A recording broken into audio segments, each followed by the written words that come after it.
Hello guys, welcome to Brar digital age. मैं Jaideep Brar, PGT computer science, Python series के अंदर, Python के प्रोग्रामिंग सीरीज़ के अंदर आज का जो हमारा प्रोग्राम है वो है 10 नेचुरल नंबर प्रिंट करें यूजिंग फॉर लूप। मीन्स हमारा फॉर लूप पाइथन में यूज़ करते हुए पहले 10 नेचुरल नंबर कैसे प्रिंट हो गए पाइथन के कोड के अकॉर्डिंग, तो उसको आज हम सोल्व करेंगे। तो लेट्स सी। इसके लिए हमने एक प्रोग्राम बनाया है, जो सिंपल कोड बनाया है। इस कोड को देखेंगे।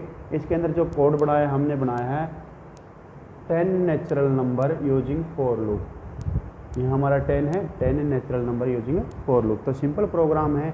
इसके अंदर जस्ट हमें लूप लगाना है। तो हमें स्क्रीन पे क्या दिखाई दे, वो सबसे पहले हमने यहाँ दिखा रखा है प्रिंट, क्योंकि प्रिंट फंक्शन है तो यहाँ ये ब्रैकेट ओपन होगी और ये ब्रैकेट क्लोज होगी, और इन्वर्टेड कोमा हम लिख दिया मैंने फर्स्ट 10 नेचुरल नंबर। मीन्स जैसे हमारा आउटपुट आएगा स्क्रीन पे ये लाइन एज इट इज दिखाई देगा, क्योंकि इन्वर्टेड कोमा के अंदर है, प्रिंट के अंदर है। तो उसके बाद हम फंडा लगाएंगे, क्योंकि हमें फॉर लूप लगाना है। तो फॉर लूप का जो सिंटेक्स है उसके अकॉर्डिंग पहले हमें फॉर कीवर्ड लेना है।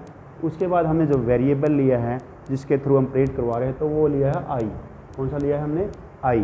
आई और इन। ये हमारा फॉर के सिंटेक्स के अंदर है। फॉर का सिंटेक्स कैसे होता है? फॉर कीवर्ड, उसके बाद जो भी वेरिएबल होता है, जैसे मान लो जे मान वेरिएबल ले लिया, फिर उसके बाद इन, ये फिक्स होता है, ये भी फिक्स है, ये भी फिक्स है। उसके बाद यहाँ रेंज वर्ड लिखा होता है, रेंज, और ये रेंज जितनी आपने देनी, मान लो 1 to 10 देनी है, तो आप 1 to 10 लिख के और इसको यहाँ से डॉट लगा देते हो। इसके अंदर हमें क्या करना है? 10 नेचुरल नंबर प्रिंट करने हैं। तो हमारी रेंज जो स्टार्टिंग होगी 1 होगी और लास्ट वाली 11 होगी, क्योंकि 10 करवाने हैं 1 से लेकर 10 तक। तो हमारी रेंज दिखाइए फर्स्ट 1 से लेके 11 तक। तो हमने क्या लिखा?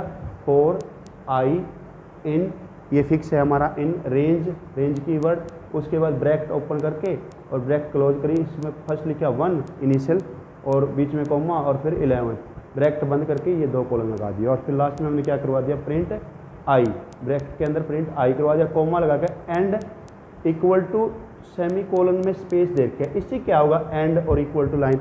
अगर ये लाइन हम नहीं लिखें तो जो हमारा आउटपुट आएगा वो एक सीधी लाइन में आता, लेकिन जैसे ही मैंने स्पेस दे दिया तो बीच में गैप दिखाई देगा, स्पेस दिखाई देगा। अगर ये नहीं दे तो वो एक दूसरे के साथ अटैच आएंगे। इतना करने के बाद हम लोग रन मॉड्यूल में जाएंगे यहाँ से, और माउस से क्लिक करके F5 पे क्लिक करेंगे, या क्या करेंगे? डायरेक्ट कीबोर्ड से F5 प्रेस करेंगे। डायरेक्ट कीबोर्ड से F5 प्रेस करते ही हमारा इस तरह का इंटरफेस दिखाई देगा। तो जो मैंने पहले ऊपर लिख कर क्या था इन्वर्टेड कोमा के अंदर, फर्स्ट 10 नेचुरल नंबर, ये ऊपर स्क्रीन पे दिखाई दे दिया, और उसके बाद क्या आ गया? 1 2 3 4 5 6 7 8 9 10। तो ये हमारा आउटपुट था। आई होप आप लोगों को ये प्रोग्राम अच्छे से समझ में आया है। अगर प्रोग्राम अच्छे से समझ में आया तो वीडियो को लाइक शेयर सब्सक्राइब जरूर करें। Thanks for watching Brar digital as.